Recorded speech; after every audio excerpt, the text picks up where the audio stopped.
gives strength to the weary and increases the power of the weak. Even youths grow tired and weary, and young men stumble and fall, but those who hope in the Lord will renew their strength. They will soar on wings like eagles. They will run and not grow weary, and they will walk and not be faint. The word of the Lord for the people of God. Thanks be to God. Be seated. Have you ever felt that God doesn't see, or if He does see, does He care? Or what is rightfully yours has just passed you by, it was just within your grasp, it was so close. The people of Israel, after so many years of living in God's pleasure and protection, are pictured as living in exile. How long would God allow this to go on? And if He really is God, then where did it all go wrong? Have you ever stood at the bedside of a loved one and asked those sorts of questions? Why me? Why now? Why God? Why? John Claypoole's young daughter, Laura Lou, 8 years old, lay dying with leukemia, and he learned as only one with that experience to become part of what he called the fellowship or fraternity of the bereaved. He asked the question in his Tracts of a Fellow Struggler, does religion really make a difference when the bottom drops out? Does all of this talk of faith in God actually make any tangible difference? And I suggest to you that it's precisely in these moments of greatest crisis and trouble that our religion must make a difference. In the deepest, darkest valley of our lives, we will be not like those rest of people who have no hope. In verse 27, we have, first of all, the people's complaint. Jim Roberts suggests that 2nd Isaiah presupposes the existence of a Neo-Babylonian empire and the Judean exile in Babylon.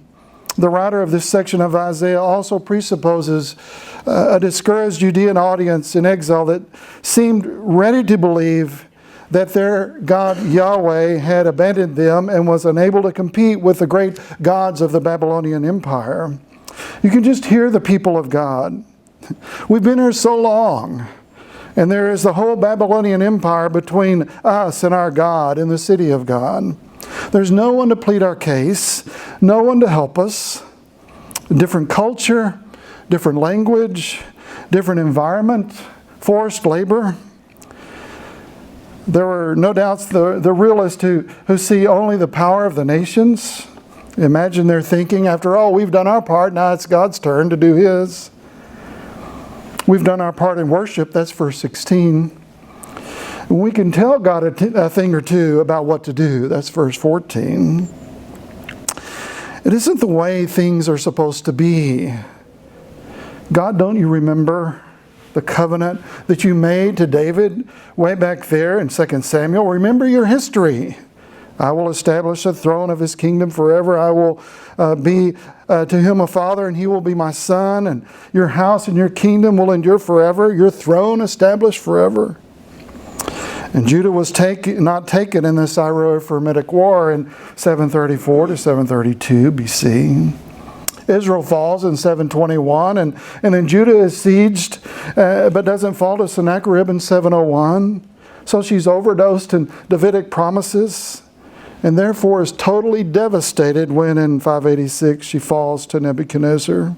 So the complaint is kind of an echo of Psalm 89. You said, I made a covenant with my chosen one. I've sworn to David that I will establish your line forever. My covenant with him will never fail, but you've rejected, you've spurned, you've renounced the covenant with your servant, have defiled his crown in the dust. How long, O Lord, will you hide yourself forever? So, here's the statement. Why do you say? The question of theodicy is really a two-part complaint, I think. My way is hidden from the Lord, they say.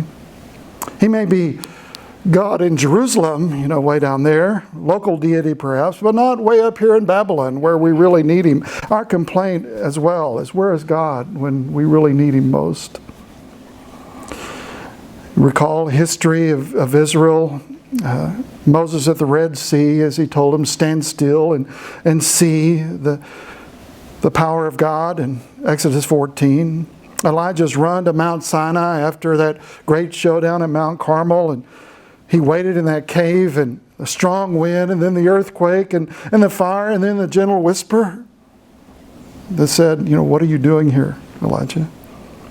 Elijah's complained, I deserve better than this, really. Where's a good miracle when you need one,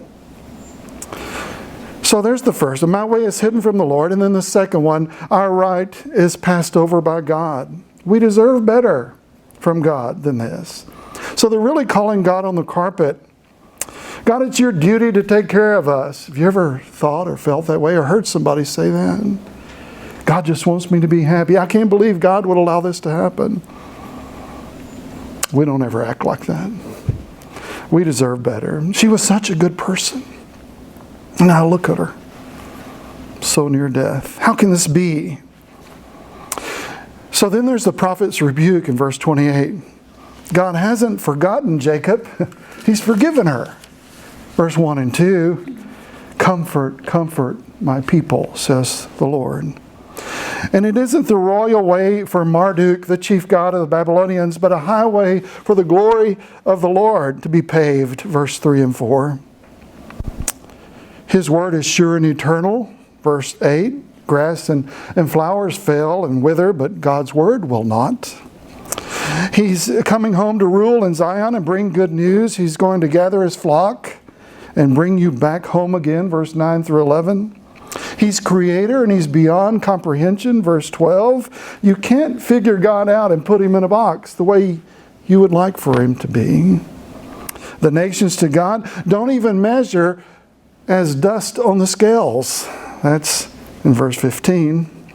There's no comparison with Yahweh and all the other images of so-called gods in verse 18. World rulers are nothing before him. He controls their destinies in verse 23. So the question is, do you not know? Have you not heard? Surely they had. Maybe they had forgotten. Israel had already passed through a long history, and Jehovah had presided over this, ruled within it. He had not so lost his power as a consequence, but as to left his people to themselves. Marva Dawn writes in her little book on Isaiah 40, To Walk and Not Faint, she says, those looking for simple proofs need to hear one more truth about the Creator of the universe. His understanding is unsearchable. Verse 28.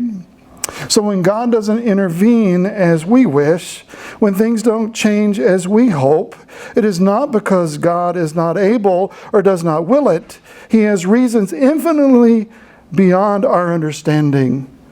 Many mysteries of God are not yet unfolded. I like that. But that's the human response in time of trouble. We want to figure God all out. As J.B. Phillips once wrote, your God is too small. God is free and refuses to be what we want him to be. His ways are not our ways, nor his thoughts our thoughts, Isaiah will later say in chapter 55. He's a God who refuses to be imaged or formed by man. That's verse 18 through 20 in our text. And finally, the promise of God is seen in verse 29. So why hope in the Lord after all? He's juxtaposed against youths and young men who run and yet grow weary. One of my best friends, Ken Prophet, was, I suspect, one of the strongest men I've ever known. He was the father to Valerie, who was my assistant, as many of you know, for almost a decade. And now she's raising children over in Marble Falls. That's all right. But her dad, Ken, was about 300 pounds and stood about 6'3" or 4. And I've witnessed some of his strength. One story that goes around in Elgin, Texas, is about how he was waiting to install an AC unit. We're talking about the one on the outside of the building, an AC unit, and it was to be transported to the second story of an office building. And after breakfast, he got tired of waiting for his helpers who were late. So he shouldered the outdoor unit and climbed the stairs on the outside of the building and installed it himself and put it in place, much to their surprise when they showed up. Along with his family, I companioned my friend through 3 short months from diagnosis of pancreatic cancer until he drew his last breath at MD Anderson in frailty and weakness. Marva Dawn says, "And all that God has to do." Isn't it hard to imagine that God is never tired? In our stress and busyness, we can't begin to fathom not needing naps. And that's more true than ever as I today will sign up online for Medicare. I realize the weakness that comes. Proverbs 20 and verse 29, "The glory of young men is their strength." But Isaiah says that even young men grow weary and they may even stumble and fall. All human strength is limited. But Jehovah has an inexhaustible source of strength. He has proven it over and over throughout Israel's history, and he is not now worn out. He will not topple over like a mere idol, as Isaiah says in verse 20. Claypoole struggled at the bedside of his daughter and shared that with his congregation from week to week. He'd given her all the medicine. Doctors had treated her all that they could. He understood, he said, the times of great ecstasy with God, with wings of eagles, and celebration with joy with God. And he said, there are people that will tell you that religion can make a difference and make everything easy. And that at any time a person prays, they can caught up in light and soars above his problems. But he says, I don't believe such words. He also understood the words, they shall run and not grow weary. And God gives a person strength to accomplish his work in the world. We are co-laborers with God, and he said this. He was thankful that God's promise to give strength to those who walk and not faint. When all is said and done, what doesn't give up or over to presumption or despair, but waits on the Lord with a promise of not fainting. And that is good news indeed. So the message that Isaiah gives to Israel is not far removed from many of us. When it comes time to kneel beside the bed of one who is seriously ill or a loved one who is dying, when you're tempted to be at the point of despair, and remember that after you do all that you can do, we may be tempted to blame God or say, why is my way hidden from God? Or why doesn't God see? Or I deserve more from you than this. Remember, this is no self-help passage. A few steps to feeling good about yourself when you're down and out. What do you do when everything falls apart? When life caves in? When you're in the valley, alone with your pain and with your God? 2 things I think are a takeaway for today. To remember in order to have hope. Number 1, have total dependence and trust in your God. That's verse 28 and 29. And why? Because unlike us, he has an inexhaustible supply of strength. And the ideal here in the text is that we exchange our weakness for his strength. And I think that's wonderful. Number 2, learn to wait on the Lord. Joseph Blenkinsop writes, this is not a waiting as a neutral activity, something to be endured, but a waiting with hope and the anticipation of a positive outcome. This is a waiting on the Lord, which is a walk with him, a movement with him, not feigning, and in so doing is a profound exercise of faith in an omnipotent, omniscient God whom we have known, we've heard about, and who has no equal. So regardless of the circumstance, we will, with the apostle, can say, I can do everything through him who gives me strength. Therefore, sometimes we will soar with God, and we'll run with God, and we'll learn to walk with God.